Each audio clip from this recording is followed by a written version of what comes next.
A list of sensitive themes and topics covered in this episode can be found in the episode description.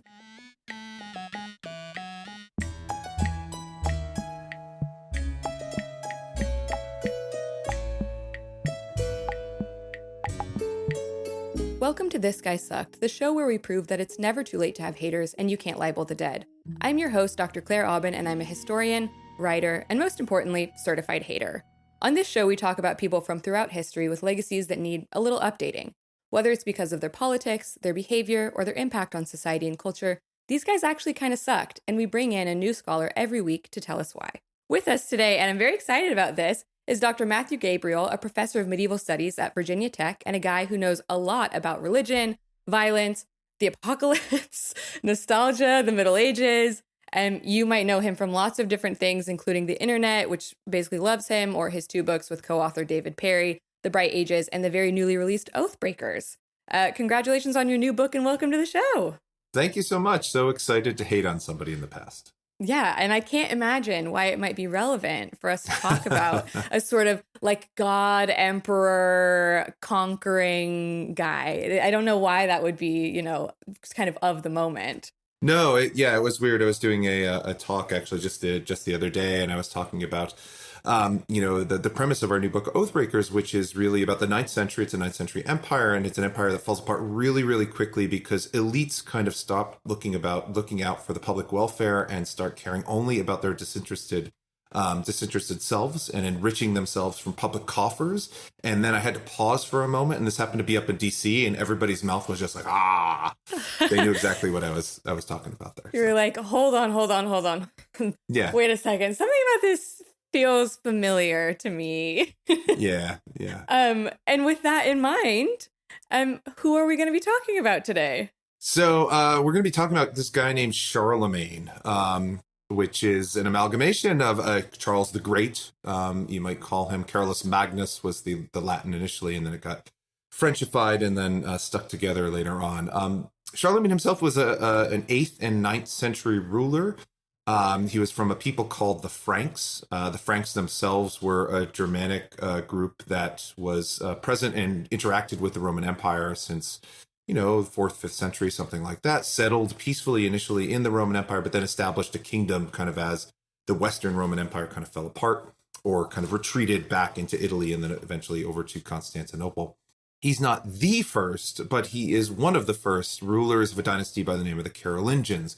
And under his reign, specifically, which went from about 768 to 814, he expanded the empire to encompass almost all of Europe at the time, from beyond the Pyrenees into Iberia, all the way up into Denmark, into Saxony, beyond the Rhine in the east, and then from Brittany, from the Atlantic coast, the English Channel, all the way down into Italy, beyond Rome and across the Danube and stuff like that. And he did that by violence. I mean, he did it by conquest, by not only expanding Frankish holdings at the expense of some of his internal rivals, but then conquering other peoples as well.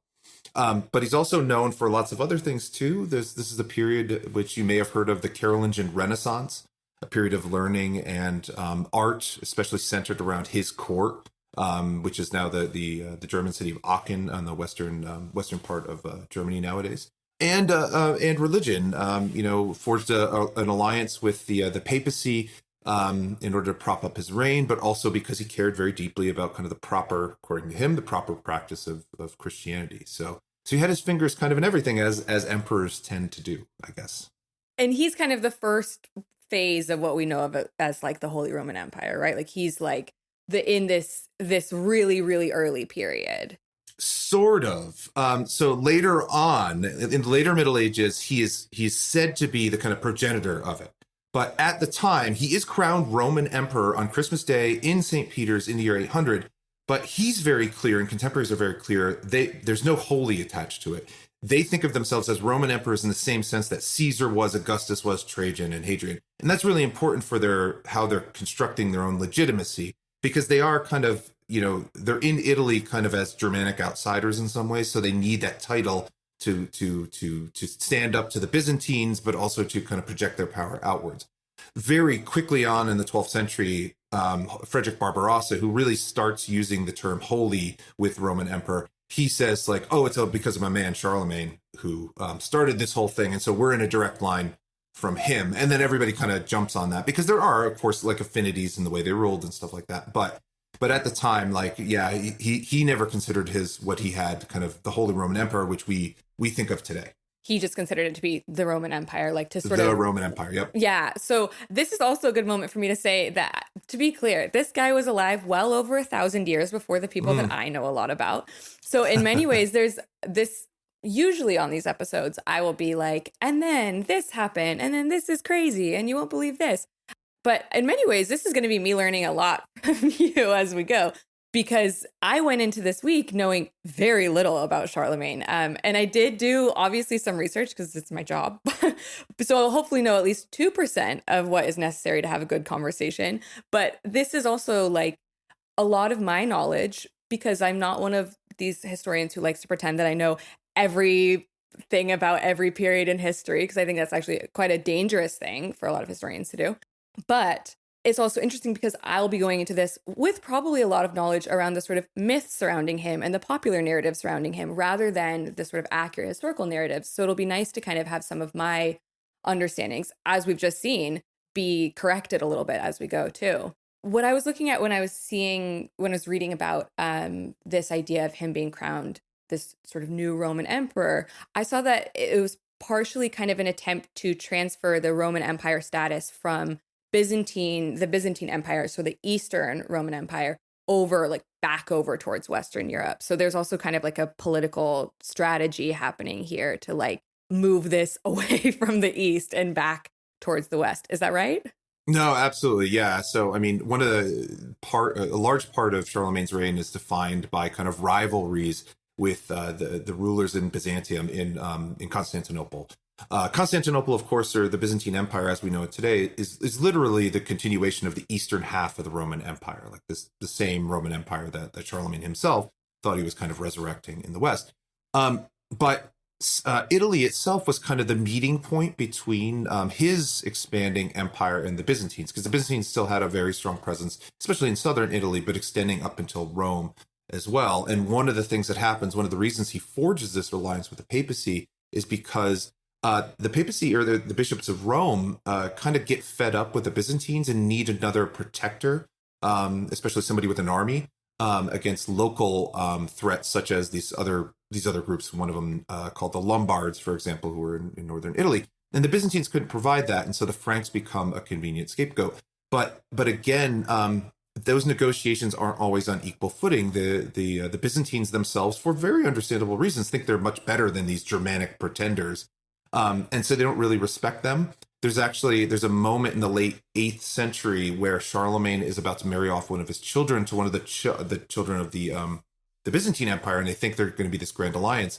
But the Byzantine Empress at the time breaks it off very suddenly. And so that's kind of a spur for him to do, just kind of out of spite. He invades Byzantine southern Italy, and then very shortly afterwards, like, engineers this thing where he's crowned Roman emperor.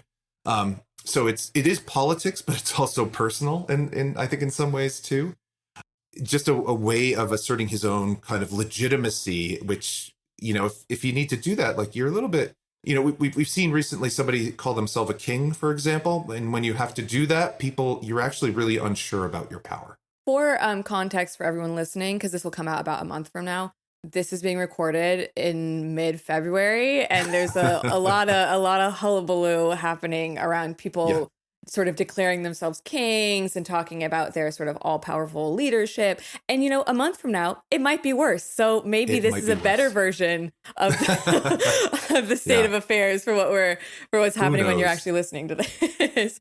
But yeah, I was also looking at this sort of vast swaths of land and sort of regional power that he develops over time. So like has the conquest of Bavaria, Saxony, northern Spain, basically all of Western Europe up to Bohemia, which is like a pretty incredible thing to do at this point in time, or to do once again at this point in time. Yeah, no, absolutely. And all done without the benefits of, modern technology, right? Like, no instantaneous communication. There were still Roman roads, but, those had they weren't kept up properly as well. Like, I don't think they had disappeared or anything like that. but all the institutional kind of Roman bureaucracy that propped up an empire that size in the West, in earlier centuries wasn't really there. And Charlemagne had to kind of create that. And he did spend a lot of time creating kind of an institutional bureaucracy about how to govern this far-flung empire.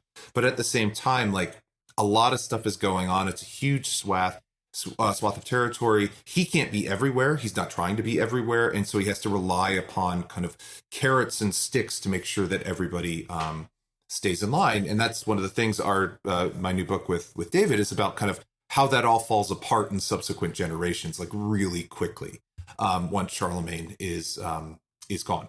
Well, this sounds like a great moment to switch into talking about the problems you/we all should have with him. So let's start with, what's your main beef? So my main beef with Charlemagne, and I will say, let me preface this by saying my entire career has been spent studying Charlemagne. My undergraduate senior thesis was on the legend of Charlemagne. So I've been living with this dude for a long time. I mean, your listeners can't see me, but there's a lot of gray hair on this head. I'll tell you that. So it's been a minute. So most of my career has been spent with this guy. And the biggest problem with Charlemagne is that he's an agent of empire, and in fact, a creator of empire. And what I mean by that is that he unleashed horrific violence for his own benefit and for the benefit of his family and those around him. And that left a lot of dead bodies in its wake. This is not to say that, other empires are different or anything like that. I think all empires have that kind of unfortunate blood-soaked legacy. But his is extraordinarily evident, and he is unfortunately seen as kind of a proto-modern figure that was, really trying to, launch Europe into its kind of full becoming world domination mode by historians of the 19th and 20th century. And they just kind of left out all the bad stuff that he did, or just kind of erased certain things that he that he was a kind of a part of, in order to create this kind of grand narrative. So it's in part, I guess, what he did himself, but it's also the part that he's unjustly remembered as being kind of this perfect heroic figure from the past. And I think he was not. There's also, it's interesting that you sort of say that this is all built on violence, right? Because I think a big part of his historical narrative, or the sort of public perception of him, certainly mine, is that he was famous for this sort of stability and peace that only comes after enormous violence and bloodshed. Like, only comes, for example, the spread of Christianity through Charlemagne only happens through massacres and violence. In order to have a sort of peaceful, stable empire like he has, it is built on violence. And so it is interesting how often, especially as we've recorded these episodes and I've gotten to know a lot more about lots of historical figures that I didn't know as much about previously, it's interesting how often this sort of public, commonly widely held narrative around major historical figures are truly only the good part, and the precursors to the good part, in quotes, we'll say, but the precursors to the good part are just objectively sort of something that we would find morally repulsive now. Absolutely. And I think that's in the case of Charlemagne, and I'm sure for most other figures as well, it's not even that violence is a precursor and then it kind of ends. It's simply that it's ongoing, and it's written out of what's being important about it. So what I mean by that is that, for example, like you were talking about the Christianization, one of the best known, the most prominent, even in the contemporary sources, is the Christianization of Saxony, the region of Germany. There were polytheistic groups in that area. They had kind of long had conflict with the Franks, who were Christians, even well before Charlemagne and stuff like that. Charlemagne completes the conquest of Saxony and fully Christianizes that. And he does it like he baptizes that area in blood. There's one thing which is written very approvingly, one text which is written very approvingly about a mass conversion that happens after 4,500 Saxons are put to the sword. Just straight up, like just massacred because they were intransigent, they were unwilling to convert, they were unwilling to kind of lay down quietly. And the reason you could see kind of in the source, although the Frankish source itself thinks of it as a positive thing, you can see why there is resistance. Because the thing that happens is the Saxons are converted, and then they are forcibly relocated out of Saxony Families are sometimes separated, brought into other parts of Francia, and Frankish families are put into Saxony as a way of control. So their entire way of life was broken down. This was a conquering force that was taking them over. It wasn't willing in any sense of, any sense of the word. But it's happening right at the same time. Like, this is kind of the end process of Christianization. It's not the beginning process of Christianization. Then everything's kind of hunky-dory afterwards. It's that there are preachers there and there are armies at the backs of those preachers throughout. And too often historians are just more than happy, especially, 19th and early 20th century historians, just more than happy to kind of leave that stuff out. Yeah. And I think it's interesting when we look at stuff like this, because while we don't necessarily want to project our current understanding of like civil liberties and religious tolerance or whatever backwards, but it shouldn't be like taken uncritically that all the people having Christianity thrust upon them were just fine with it.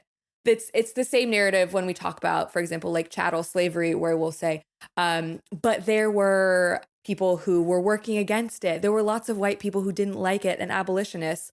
But it's like, but what about all the enslaved people who also didn't like it? Exactly. Those people, we can't take uncritically that the people who were experiencing oppression or persecution in whatever format were basically okay with that. And where is their story in this? Absolutely. And I think that hits it kind of perfectly. It's just like when we say peace, it's peace for whom, right? Like, who gets to speak in a historical narrative? And it's that old truism, which is, history is written by the victors, which isn't really true. But it is telling that in later narratives, especially the way that Charlemagne is kind of framed, because he's so important to nationalistic narratives in France and Germany later on, like they just don't want to talk about that. The Saxons don't matter because they're pre-Christian polytheistic people who are kind of effaced. And then they become kind of very Frankish in their own right, in part because this Frankish aristocracy is imported, and so the actual Saxons aren't actually Saxons anymore. But they're more than happy to kind of write out these other kind of narratives, and just in order to create this triumphalist story that serves their purposes in the modern world. It's hard to have a sort of mythic figure who also is famous for the brutalization of thousands of people. Like, it doesn't work, and so very often that just gets cut out entirely. And it's obviously that's not specific only to Charlemagne, but he's a very good example of that. 1,000 years ago, that's happening. Like, even very, very rapidly, it seems like right after his death, there's already this stuff happening. And then when we get to sort of later in the Middle Ages, he's really like already become this national, international, even sort of European mythic figure. Absolutely. Yeah, no, I think through the 12th century, at least, I mean, he's a pan-European kind of hero, presiding over a golden age. The one thing I will say, though, is about the medieval myth, which is different than the modern myth, I will say, is that the medieval myth kind of glories in the violence because he becomes kind of a proto-crusader, right? Like, he fought against the non-Christians, not just the polytheistic, Saxons, for example. There's another group called the Avars who are polytheistic as well, but especially against the Muslims. And Charlemagne had a very complicated relationship with the Muslims. He did fight against Muslims in Iberia, for example. But he had a political alliance with the Abbasid Caliph Harun al-Rashid against the Byzantines. But by the 11th and 12th century, the 10th, 11th, and 12th century, he becomes this kind of proto-crusader who goes to Jerusalem. He never actually went to Jerusalem, but mythically went to Jerusalem and conquered it for Christianity. And so the Crusaders are recreating Charlemagne's triumphs in some ways when they're marching in the 11th, 12th centuries. Hi there, this is Claire. If you, like me, are a fan of accessible history that's actually made by experts, why not consider investing in it? And by that, I mean subscribing to our Patreon. It's only one tier, and for less than the price of a smoothie at your weird local health store that you aren't sure if you even like, you'll get access to all of our episodes instead of just the bi-weekly free episodes. And they'll all be ad-free for you. You'll also get exclusive access to the full episode archive, bonus content, and lots of other fun Patreon exclusives to sweeten the deal. Just head to thisguysuck.com and join the Honorary Haters Club.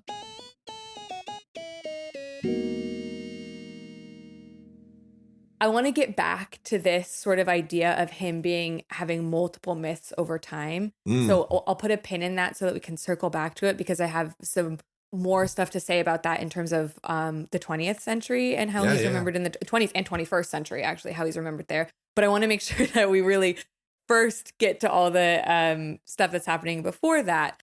I was reading about the number of biographers who were like obsessed with him. There's something like over 1,000 legends that have been written or recorded about him in this sort of mythic biographical sense, which even for the most major historical figures, that's an enormous number. And these are being written very, very quickly after his death. Like it's not as though he's sort of rediscovered hundreds and hundreds of years later.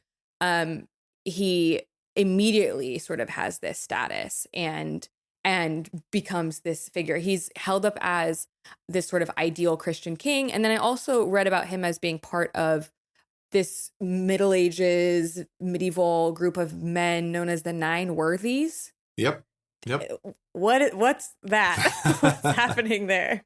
No, you're absolutely right. And I mean, so Charlemagne is, it's very easy to hate Charlemagne, but he's also he's so interesting. And I think in some ways, like that's kind of defined my career is I tend to study things that I really hate, kind of down deep in my soul, but like I want to understand them because they're so fucking, they're so weird. You can swear. Okay, fucking weird. Sorry. Eleanor Yoniga said niece fucker like 6 times in her episode. I know Eleanor. That sounds exactly like her. That's great. Perfect. Anyway, so with Charlemagne, for example, like he is a myth from the moment he dies, which is I think in some ways not like unique, but like really unusual. And what I mean by that is that the first actual biography of Charlemagne is written by a courtier of his. He actually started writing under Charlemagne's son, a guy by the name of Louis the Pious. And so Einhard's biography of Charlemagne, which is supposedly written by someone who knew him, is written immediately afterwards. And it's not like a factual biography. It's not intended to be a factual biography. It's supposed to be kind of a model of kingship for Louis the Pious and for subsequent rulers. And so his legacy is already being embellished, all the kind of rough edges starting to be kind of sanded off. There's only so much you can do because like people still were alive and remembered him and stuff like that. But he's still really very consciously trying to smooth over some of those problems. For example, there's several revolts against Charlemagne, which are played down, which actually were quite serious at the time themselves. But then in the later 9th, 10th, 11th century, then all of a sudden these little snippets of Einhard's biography and other texts start to be kind of expanded on. He gets to be associated with what's known as hagiographies, holy biographies of saints or miracle stories about relic translations. Charlemagne himself starts to carry these relics from Jerusalem or from elsewhere. Stuff like that. And so, when I was working on my dissertation, which became kind of my first book, like I was trying to collate all these things and they just seemed to be everywhere. Like I was just kind of overwhelmed by the number of references there are to this, this legendary figure, which very vaguely ties back to the person in the 9th century.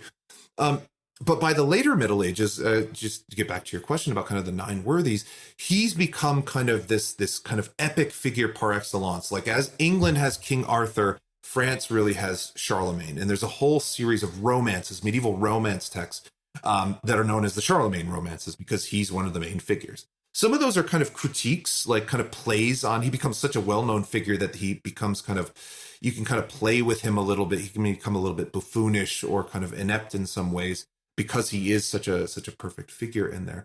But the Nine Worthies generally were just like, I mean, it's a much later medieval, early modern creation of these 9 great figures from history who were rulers who were kind of the ideal of Christian kingship. Everything everybody should aspire to. And I can't remember exactly all 9. I believe Arthur was one of them, Charlemagne was another, and stuff like that. But some of them real, some of them kind of fictional, but all believed to have been real. And then habit, for example, like they appear, the Nine Worthies appear in Dante's Paradiso, like inhabiting one of the higher spheres because they were such great rulers and they offered a model of Christian kingship. And that's really what the legend ultimately did is again, like those 19th century historians I was complaining about earlier, like they're not doing anything that the sources themselves weren't doing. They just, I think from my perspective, they were reading them too credulously. They weren't being critical enough of the stories they were trying to tell because those 19th century historians wanted to be nationalists. But in the later Middle Ages, like they're trying to tell a story with Charlemagne too, because the French monarchy and then the Holy Roman Empire, as we were talking about before, they needed Charlemagne in kind of the same way as a holy progenitor to their dynasty, which legitimized their rule. And so They didn't want to tell the real story. They didn't want to tell the whole story. They weren't trying to, but they wanted to tell something that suited their own contemporary needs. I also want to give a shout out to one of my fellow Multitude Collective member shows, Spirits. Spirits is a history and comedy podcast that explores everything folklore, mythology, and the occult, all filtered through queerness, feminism, and the trials of modern life. Every week, childhood BFFs Julia and Amanda get together to have a drink and talk through a new story, everything from urban legends to Wonder Woman to the Chupacabra. I have previously been a guest on Spirits. Check out my episode on Nazi zombies if you are so inclined. And you can find my episode, along with more than 400 others, wherever you get your podcasts. I highly recommend it. Yeah, that makes sense. And I think general audiences often are not aware. Like if this is something that historians think about a lot, and this can be where one of the sort of gaps in understanding of history is between general audiences and historians or professional scholars, is the general audience tends to not be aware of the idea of legacy building as like an active thing that occurs during and after the life of someone. One of my very good friends wrote her PhD thesis on Reagan's legacy building. And people are always like amazed by the idea that there are people actively, when there's particularly a leader or someone in power, there are always people around them who are actively trying to determine what their legacy will be, or they might be doing it themselves.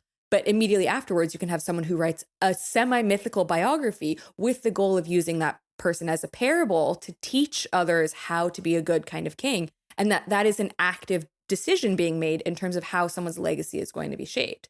And, you know, hundreds and hundreds of years down the line, you have the issue that you're having right now, which is, or that historians in general are having right now, which is being able to parse the difference between the person, like Charlemagne the person, the things he actually did, and also his actual personality, his actual beliefs, his actual relationships, from these mythical, mythologized versions of him that are wildly popular and have sort of been dispersed throughout the population and are seen as credible, but that are built off of purposeful legacy building efforts that begin immediately after his death.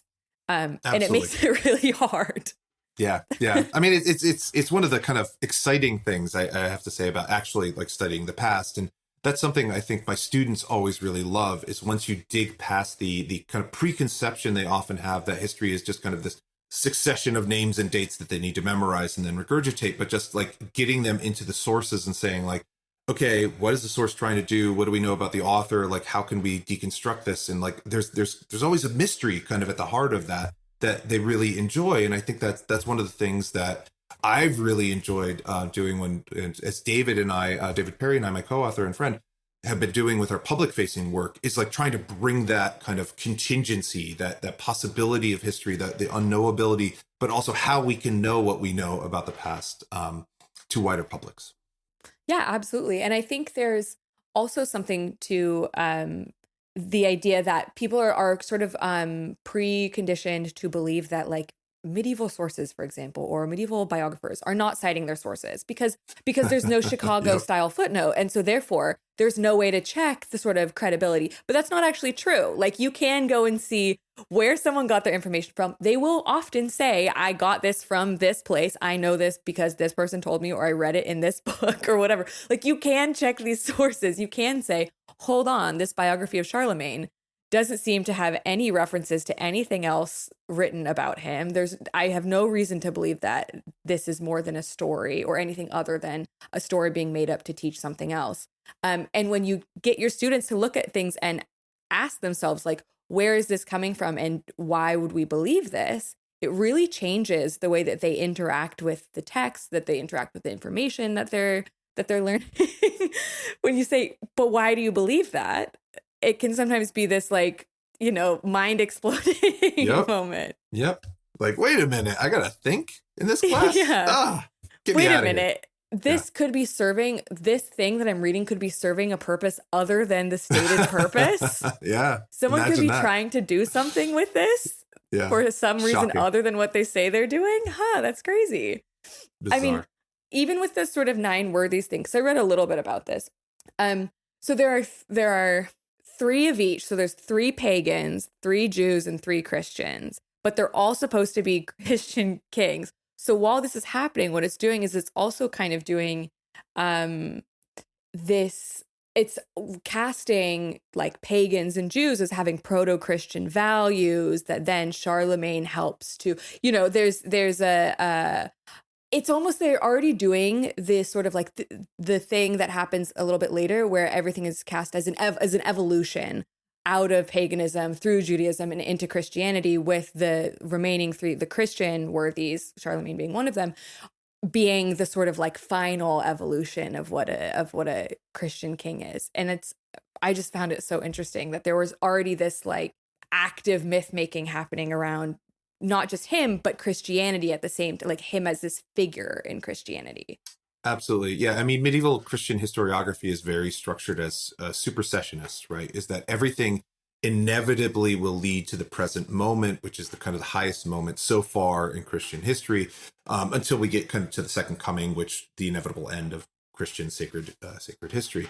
And the Franks themselves were, Charlemagne himself, like you were talking about kind of conscious myth making, like Charlemagne himself had court historians who were specifically writing his version of events for his own benefit in the specific goal of legacy making. And with the things like the nine worthies, like, and then it becomes even more explicit, like in Dante. I think it's one of the Trajan, for example, winds up in heaven, and he kind of mentions, or I can't remember if it's a footnote or if Dante specifically mentions it, but there's a legend that develops that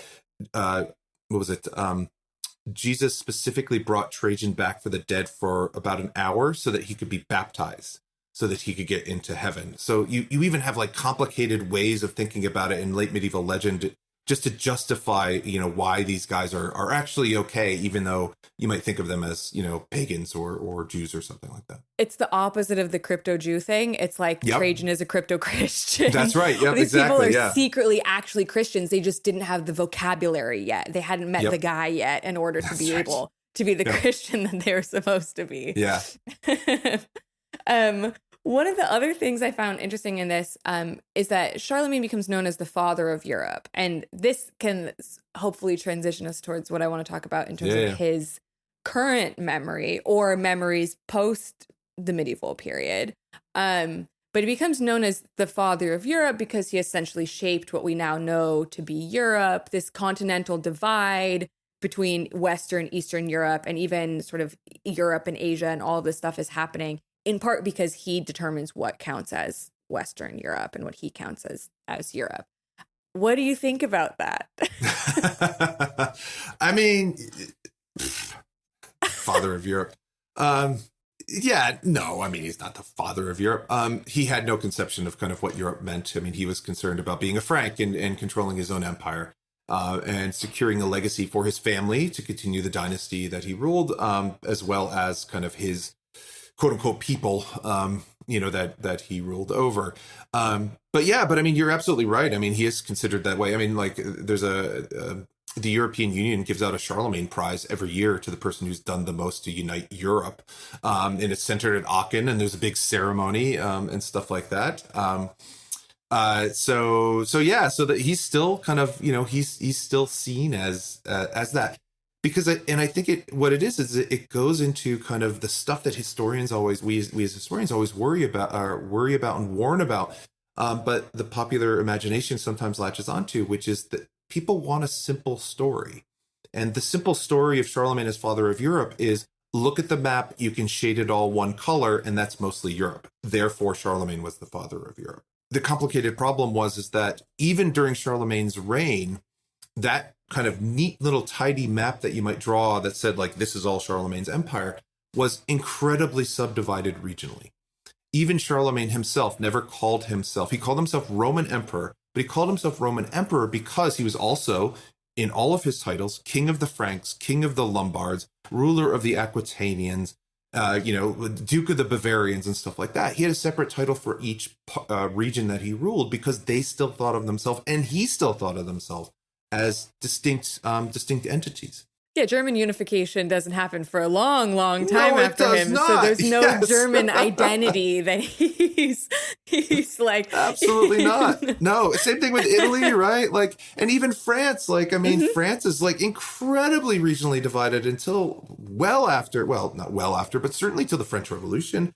And until after that, like, I mean, these people think of themselves as, maybe kind of connected by some political entity, but not necessarily the same people or anything like that. And that's absolutely true in the ninth century as well. So this is convenient myth making, for the purposes of, I think in some cases, kind of, not terrible ideas of trying to get away from the endemic warfare that Europe suffered throughout most of the 19th and 20th century, but a myth nonetheless. Yeah, and it also it ignores the fact that there's not a belief, sort of like one of the unifying beliefs, or not even beliefs, one of the unifying features of Europe at this point is like Christianity, or a shared idea of religion, or there might be some Absolutely. linguistic alignments in terms of being able to communicate with one another. But the idea of there being one large geographic alignment, or one large geographic fealty that people are feeling to one another by virtue of being not needing to get on a boat to see each other, is just like, when you think about it in those terms, that is wild. Like thinking about the idea that, and someone from Bavaria would have seen themselves as being someone who's living in Iberia, is just not true. Like it doesn't make sense if you actually think about it that way. And even now that's not the case. But it is more politically convenient, and it fits more with the political structures that we have in place now to be able to talk about a singular Europe and Charlemagne as the progenitor of the singular Europe. Yeah, I mean, like, yeah, absolutely. Even today, right? Like, if you go to a European country and you ask somebody their identity, like, they're not gonna. The first thing they're gonna say is not gonna be, "I'm European." Like, nobody says that, right? Like, they're gonna have like and they're gonna have kind of all sorts of different identities tied to place, tied to language, and stuff like that. They might say like, well, I'm German, but I'm Bavarian, but I belong, I'm a citizen of the city, or something like that. And then, European might be in there as well. And medieval people were just as complicated in that way, in that they had kind of these different identities. Some of them, like you were saying, like tied to religion, for example, in that it might not even be like, think of themselves as quote unquote Christian, but like, I belong to this diocese or this archdiocese or this parish, really, probably even more likely, something like that. And that Christianity is kind of an umbrella term, but the idea of a unified Christendom might be just beyond their imagination, right? Like, yeah, they understood there was a Rome or a Constantinople. Absolutely they did. But like, it didn't matter in some ways, especially to somebody who's living, in a rural Bavarian village, in the ninth century. There's also, I think it's interesting because it sort of creates this reciprocal relationship in terms of identity, where Charlemagne as the father of Europe, now in current conception, Charlemagne as the father of Europe props up the idea of a singular unified Europe, which then props up the idea of Charlemagne as the father of a singular unified Europe. And it creates this like feedback loop of the two things feeding into each other over and over and over again, strengthening both. Well, neither of them are particularly even true. Like the EU, for example, there are constantly people trying to get in and out of it. There's also, if you ask someone from Spain what they think about someone from Germany, it's not always going to be positive, and vice versa. It is not positive always, no. Especially at the moment. If you ask someone from any country in Europe about another country in Europe, they still don't share a singular identity. And you're more likely to have someone described as European, for example, by an American talking about someone from Europe than you are someone from Europe talking about themselves. Yeah. And it's usually, I mean, when Americans do it, right, it's usually some sort of derogatory term. It's just like, oh, those Europeans, right? Like, she smokes. It's very European. She smokes. That's right. She eats breakfast late. She's very European.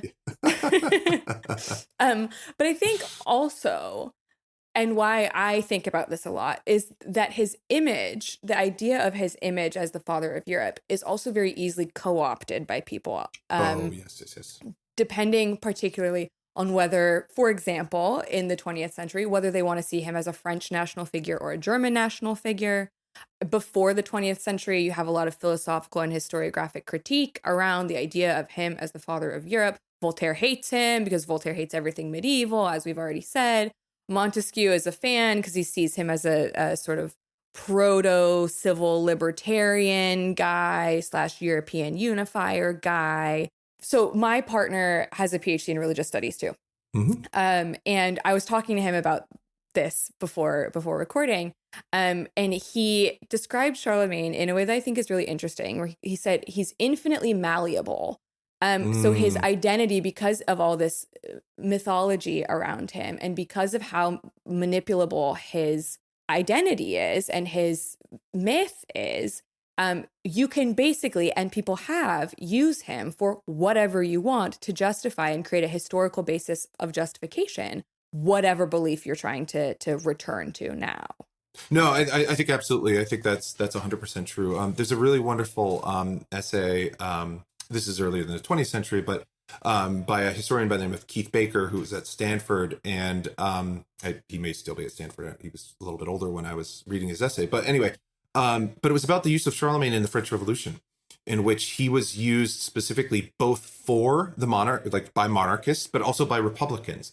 In exactly that way, like he was justifying, he was used to justify as the progenitor of the French monarchy. Like we need to kind of, be like Charlemagne and use this model of kind of benevolent king who could expand French territory and French greatness and stuff like that. But then also by the Republicans, they said like, yes, he was, but what Charlemagne did in ruling that empire was that he listened to the assemblies of his nobles. And so the parlements, the States General, like those are incredibly important things. And those are legacies of Charlemagne as well. So he becomes kind of a cipher, right, for whatever kind of contemporary concern people had in that particular period. And I think that absolutely carries on into today. Another scholar by the name of Andrew Elliott, who was at Lincoln University, he calls this, especially when it relates to the Middle Ages, banal medievalism, in which it's a reference to the medieval world that doesn't actually ever touch the medieval world. It just, like you said, it kind of circles back on itself kind of continuously with modern preoccupations that people think are medieval, but actually have nothing to do with the Middle Ages themselves.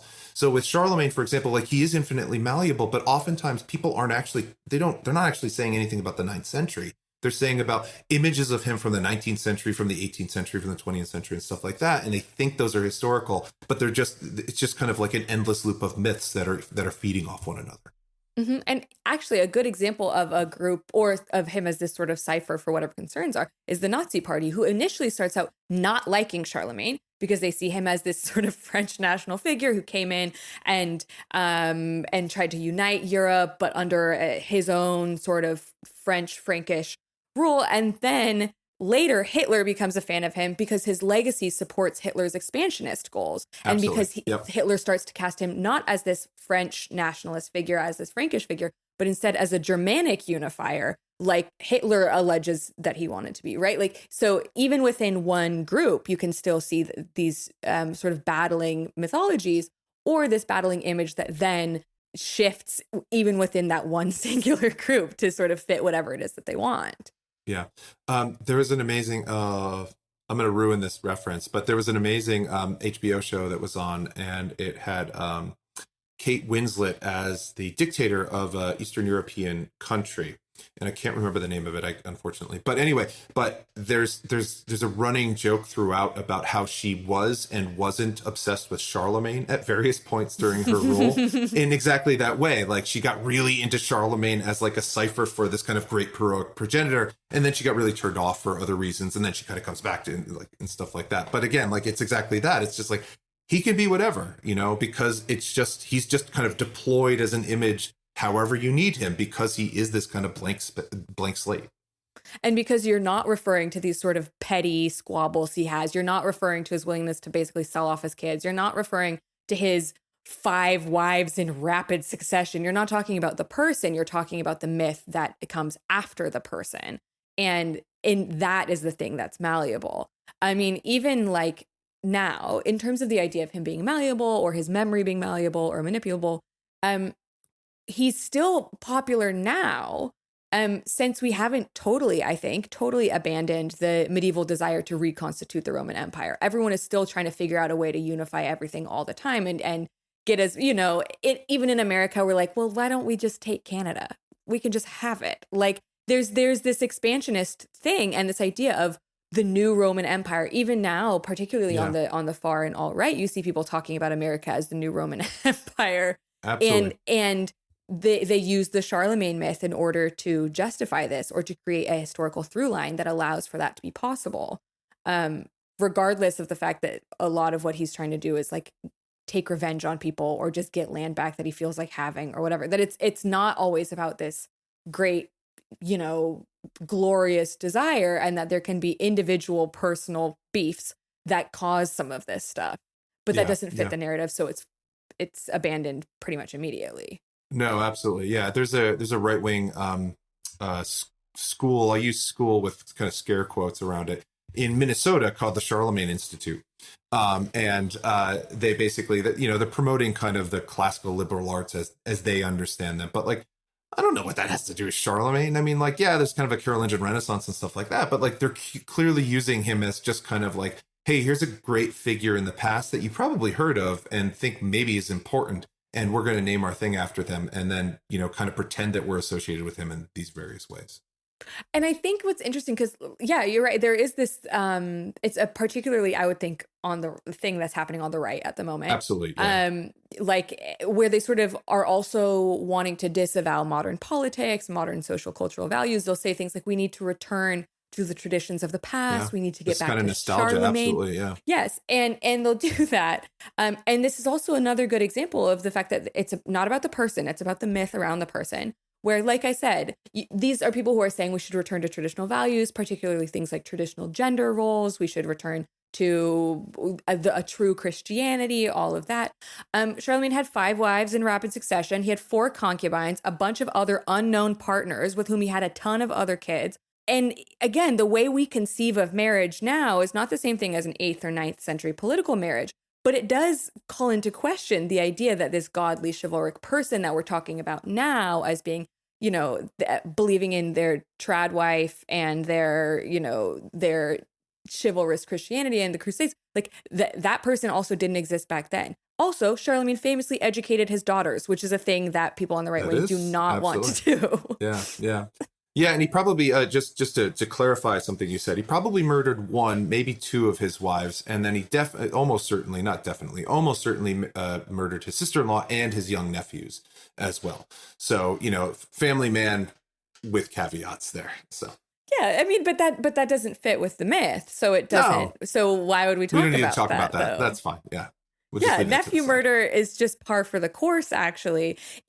I think it's also interesting because when these groups talk about people like this in history, they will find a way to justify that as, well, that was back then and this is now. But that's also right. We want to return to back then, but not to that part of back then, to our now version of what was happening back then. And it doesn't make any sense at all when you actually think about it, but it's not about it making sense. It's not about logic. It's not about facts.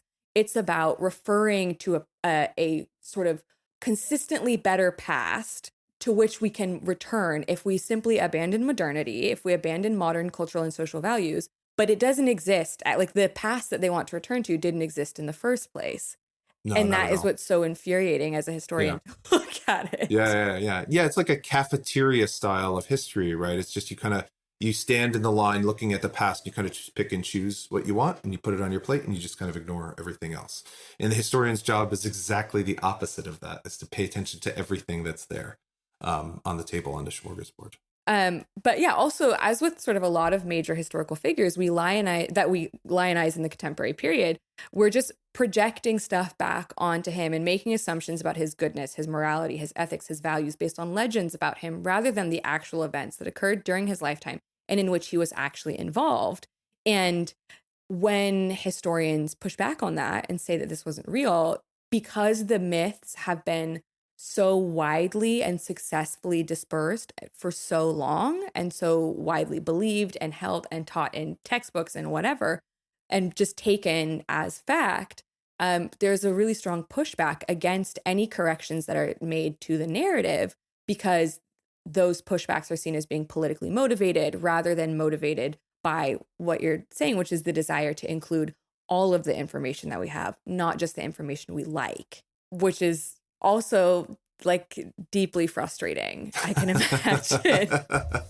Always. But I mean, that's the job of being a historian sometimes, is banging your head against the wall, unfortunately. Yeah. And I said this to Eleanor on her episode, but I think there's something also that you experience if you're a World War II historian that you also experience as a medieval historian, which is everyone on planet Earth is a medieval scholar. Everyone on planet Earth is a World War II historian. Everyone truly feels that their knowledge of this is real, regardless of how much time you've spent in the archives, regardless of how many languages you've learned, regardless of how many people you've spoken to, how many original thoughts you've had. None of those things matter as long as they've seen documentaries on this and or read several tweet threads. They know. And and you are simply a political pawn for trying to assert that you actually do in fact know more. Yeah, it's unfortunate. I mean, I think that's a problem bedeviling the humanities generally, but I think history specifically is that it doesn't people, not all people, but there are a lot of people who think it doesn't require expertise. Like there's no methodology that's required. Like you said, it's just reading a few tweets or picking up, a Bill O'Reilly history book. And then all of a sudden, like, something about it. It's just like, no, it doesn't work like that, man. Like it just does not work like that. You're like, I know that a lot of people think that this piece of paper that I have is simply a piece of paper, but I really did spend a lot of hours reading things in order to get reading things, writing things, talking about things, being told that I was wrong, and then having to fix the things that I was reading. And like, there's a lot of work that goes into this. And then you emerge with, people being like, well, Charlemagne was just the political figure that we imagine him to be now, and you're wrong because you don't know anything and I know everything. That's right. Or I'm related to him. That's another one classic. You get sometimes with a classic with Charlemagne. Yeah, absolutely. A classic.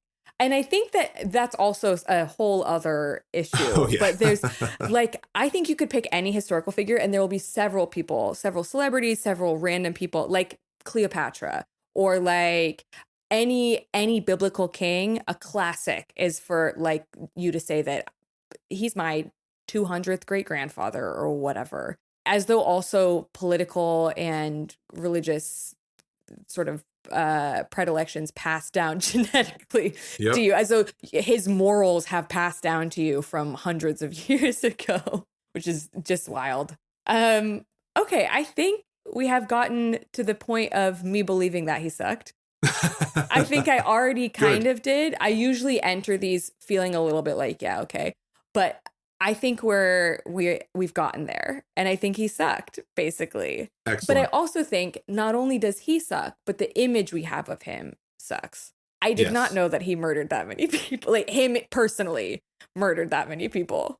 Yeah, I mean, like I don't know if he was like stabbing his nephews or anything like that, but he certainly ordered the death of his nephews, and ordered the massacre of 4,500 Saxons. He's definitely responsible. The buck had to stop with him. So yeah, 100%.